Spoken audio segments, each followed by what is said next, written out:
Namaste. This is Deepa Kiran.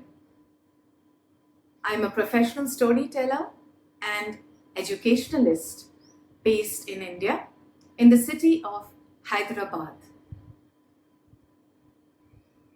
I would now like to share with you two stories of saint poets from around the 15th century in India.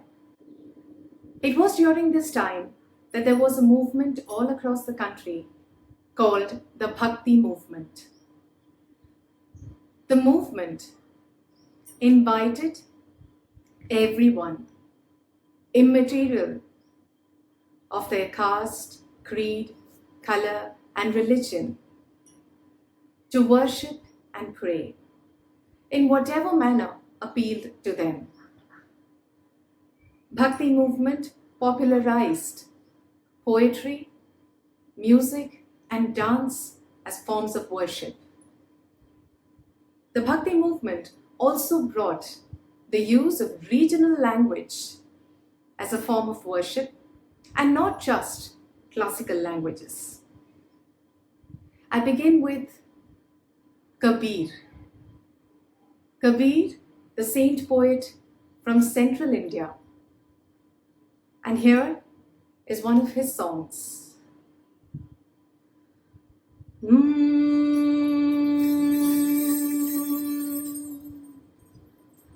पोती पढ़ पढ़ जगमुआ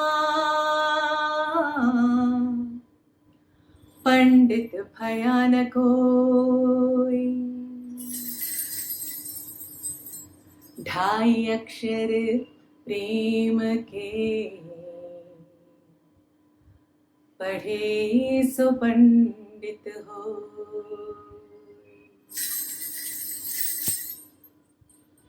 पोथी पढ़ पढ़ जगमुआ पंडित भयान कोय ढाई अक्षर प्रेम के पढ़े सो पंडित होय.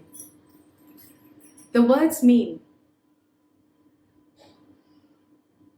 after studying scores and scores of books, nobody became a scholar. The truest scholar is one who studied the 2.5 letters of the word prem, which means love. This and other such messages was what the Saint Kabir was associated with. The story goes that the Hindus and the Muslims both loved him as much because his lineage was both Hindu and Muslim. But Kabir considered himself neither. He believed he belonged to the Lord himself, and that is true of all of us. He believed the only religion is a religion of universal love. When Kabir left his body, there is a legend that the Hindus and the Muslims once again began to fight on the funeral rites, the last rites of Sant Kabir's body. The Hindus wanted to burn it, and the Muslims wanted to bury it. Ironically, a fight began with respect to the same person who was always constantly reminding one of the unity of people, the oneness of universal love. It is believed that finally, when they could not settle the argument and when they opened the cloth over Kabir's body, the body was not there. Instead, there were flowers. Kabir, even as he left his worldly body, had left a message for everyone. Once again, the message of togetherness, of universal love. Kabir was by profession a weaver who would weave cloth and colorful threads into beautiful designs and sell it in the market. But through his weaving, through the pottery, through so many other things. And in very simple ways, he reminded people about the temporariness of life and what it means to think of beyond. माटी कहे कुम्हार से तू क्या रोंदे मोए, एक दिन ऐसे आवेगा जब मैं रोंदूंगी तोए. This was a two-line poetry doha of Kabir, which talks about the mud which the potter is mulching, the clay that is mulching, that he is mulching with his feet. And the clay talks to him and says, "What are you stomping me and mulching me now? A day will come when I will mulch you." That day, of course, is a reminder that each one of us returns to dust. These were the simple, beautiful story, analogies, metaphors through which the singer, saint, poet Kabir conveyed his messages. And here is another story from the life of a princess who turned into a saint, and her name was Mira. For this, we travel to Western India, to Rajasthan. Come, listen, everybody. Just for you I bring a story. Come, listen, everybody. Here's the story of Mirabai. Mirabai was born in a royal princely home in Rajasthan. One day, when she was a little girl, sitting in the balcony of her house with her mother, they were both looking out of the window. And what did they see? They saw a grand procession go by. There were people singing and dancing, and they were on horses. And on the biggest, the grandest and most decorated horse was a gentleman with a big turban with flowers over his face. And Mirabai asked her mother, "Who is that, mother?" Mother replied, "That is a marriage procession and he is the groom." "Who will be my groom, mother?" little Mira asked. And just to keep her heart, mother said, "Krishna, Lord Krishna is your groom." So deeply was this message ingrained in Mira's heart that everywhere she would sit and play with a little doll of Lord Krishna. "He is my groom."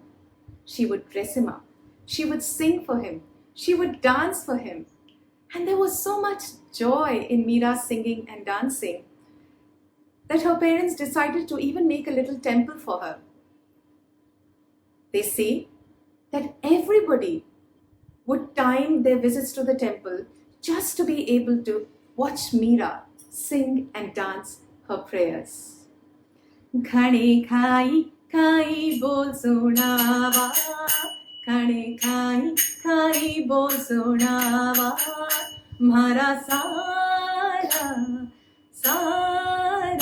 girdhari, khai khai bol sunava, khane khai khai bol sunava. Thus, Meena would take the name of the Lord Krishna and sing and dance away in her prayers. But a time came when Meera grew up and she had to be married, much against her will. She didn't understand how could she get married when Krishna was her husband. Everyone tried hard to put sense in her head. "Meera, stop all that nonsense." And so finally, she was married. She was married to a prince. She became a queen and the prince the king. But she was hardly interested in princely matters, or even for that matter, in household matters. Once again, she was off to her temple, singing and praying and taking the name of the Lord, which of course did not go down well at all with her in-laws. They tried different ways to make her understand, to persuade her, and then to force her, and then to threaten her. They even mixed poison in her food.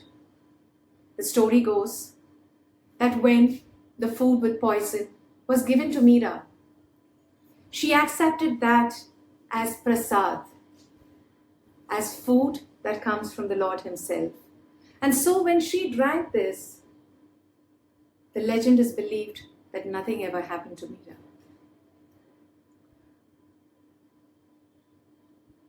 Rana ne vish diya, mano amrit piya. Rana ne vish diya, mano amrit piya. Meera Govind Gopal गाने लगी, वो तो गली गली हरि गुण गाने लगी, ऐसी लागी लगन.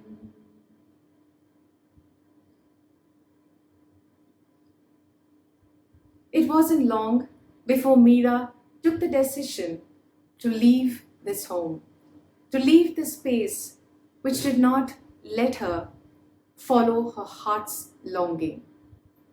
So nearly a few hundred years ago, in Western India, a married woman, a princess, left her home in Rajasthan and went all the way to Vrindavan, where she spent the rest of her life living alone, singing, dancing, writing poetry, in praise of Lord Krishna. Mirabai, the saint poet from Rajasthan. Khane khai khai bol sunawa, khane khai khai bol sunawa, mara sara sara girdhari, khai khai bol sunawa.